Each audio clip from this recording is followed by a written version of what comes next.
യാസാറ്റ് 52 degree track ചെയ്യുമ്പോൾ നമ്മൾ 2 TP വെച്ചിട്ടാണ് ട്രാക്ക് ചെയ്യുക. ആ 2 TP ആണ് കൂടുതൽ സിഗ്നൽ. ഒന്ന് 11,977 ഒറിസോണ്ട് 27,500. രണ്ടാമത്തെ TP 12,054 ഒറിസോണ്ട് 27,500. 11,977 TP യാസാറ്റിൽ ഇപ്പോൾ ഇല്ല, അതിൻ്റെ സിഗ്നൽ നമുക്ക് കിട്ടുന്നില്ല. പിന്നെ രണ്ടാമത്തെ TP ആണ് 12,054, അതിൻ്റെ സിഗ്നൽ കിട്ടുന്നുണ്ട്. അതിൽ കൂടുതൽ ചാനലുകൾ നമുക്ക് കാണാൻ പറ്റുന്ന ചാനലുകളുണ്ടായിരുന്നു. പിന്നീട് ആ ചാനലെല്ലാം പോയി, പിന്നെ കാണാൻ പറ്റാത്ത ചാനലായി മാറി. സിഗ്നലിലും മാറ്റം വന്നു, സിഗ്നൽ കുറഞ്ഞ രീതിയിലായി. അതായത് നല്ല സിഗ്നൽ കിട്ടിയിരുന്ന TP സിഗ്നൽ കുറഞ്ഞു തുടങ്ങി. ഇന്നത്തെ വീഡിയോയിൽ പറയുന്നത് യാസാറ്റിനെ കുറിച്ച് തന്നെയാണ്. ഈ വീഡിയോ നിങ്ങൾക്ക് ഇഷ്ടപ്പെട്ട് കഴിഞ്ഞാൽ നിങ്ങൾ ലൈക്ക് അടിക്കാനും കമൻറ്റ് ചെയ്യാനും മറക്കരുത്. കുറച്ച് ദിവസം മുന്നേ വരെ ഈ 12,054 TP ട്രാക്ക് ചെയ്തപ്പോൾ സിഗ്നൽ കിട്ടുന്നില്ലായിരുന്നു. കിട്ടിയാൽ തന്നെ അതിൽ കിട്ടുന്ന ചാനലുകളെല്ലാം നമുക്ക് കാണാൻ പറ്റാത്ത ചാനലായിരുന്നു. ഒരു ചാനൽ പോലും കാണാൻ പറ്റുന്ന ചാനലുകളില്ലായിരുന്നു. ഇന്ന് ഞാൻ ട്രാക്ക് ചെയ്തപ്പോൾ അതിൻ്റെ സിഗ്നൽ വന്നിട്ടുണ്ട്, അതിൽ കാണാൻ പറ്റുന്ന ചാനലുകളുണ്ട്. അപ്പോൾ ഇന്നത്തെ വീഡിയോയിൽ അതിനെക്കുറിച്ചാണ് പറയുന്നത്. ട്രാക്ക് ചെയ്യുന്ന ഡിഷ് ഈ കാണുന്ന 4 ഫീറ്റിൻ്റെ ഡിഷാണ്. നോക്കുക, ഈ ഡിഷിൽ നമ്മൾ ഒത്തിരി സാറ്റലൈറ്റുകൾ ട്രാക്ക് ചെയ്തിട്ടുണ്ട്. ട്രാക്ക് ചെയ്യാൻ ഉപയോഗിച്ചിരിക്കുന്ന LNB ടാറ്റ സ്കൈൻ്റെ LNB ആണ്. നിങ്ങൾക്ക് കാണാൻ പറ്റുന്നുണ്ടെന്ന് വിചാരിക്കുന്നു.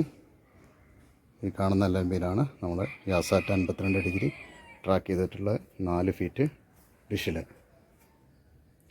യാസാറ്റ് ട്രാക്ക് ചെയ്യുമ്പോൾ ഡിഷിൻ്റെ ഫ്രണ്ടിൽ നിൽക്കുമ്പോൾ വലത് കൈൻ്റെ ഭാഗത്തേക്കാണ് LNBൻ്റെ സ്ക്യൂറിൻ്റെ. ഞാൻ ഇടത് കൈൻ്റെ ഭാഗത്തേക്ക് വെച്ചത്.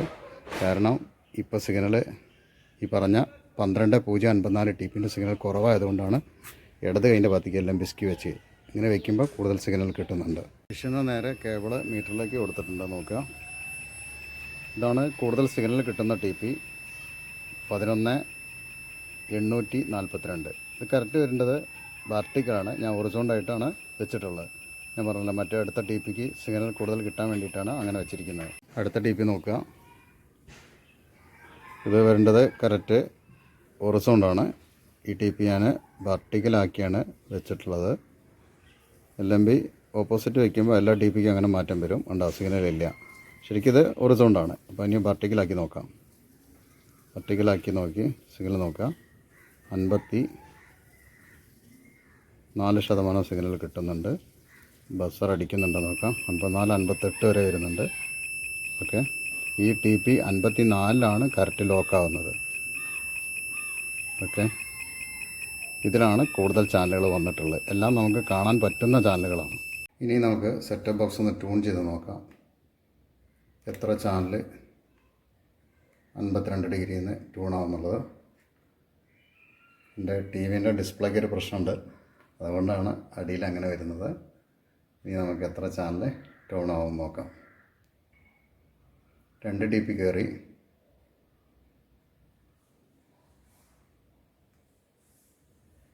ഒരു TPയിൽ ചാനൽ കയറിയിട്ടുണ്ട്. 16 ചാനൽ.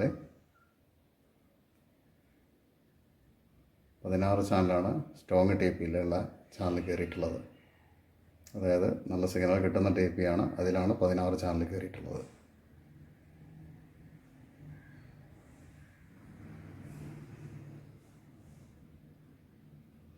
ഇനി വെർട്ടിക്കൽ TPയാണ് കയറുക.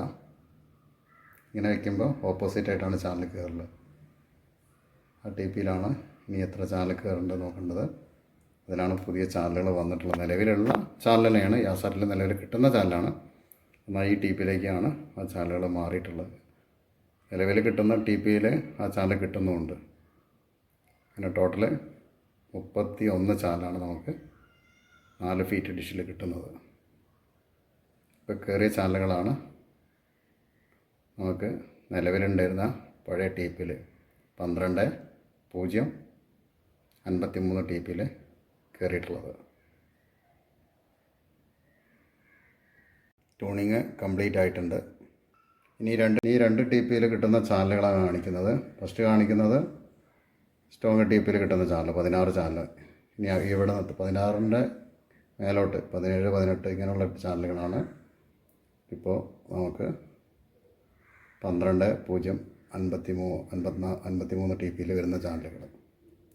ഓക്കെ, ഇത് ഈ ചാനലുകളെല്ലാം മറ്റുള്ള TPയിലും കിട്ടുന്നുണ്ട്. നമുക്ക് നിലവിലെ യാസാറ്റിൽ കിട്ടിയിരുന്ന അതേ TP തന്നെ ഇപ്പോഴും കിട്ടുന്നുണ്ട്. അപ്പോൾ അങ്ങനെ 2 TPയിലായിട്ട് ഈ ചാനൽ കിട്ടുന്നുണ്ട്. സെറ്റ് ബോക്സിൽ കിട്ടുന്ന സിഗ്നൽ നോക്കുക. രണ്ടാമത്തെ TPൻ്റെ സിഗ്നൽ നോക്കുക. 66-63% വരെ സിഗ്നൽ കിട്ടുന്നുണ്ട്.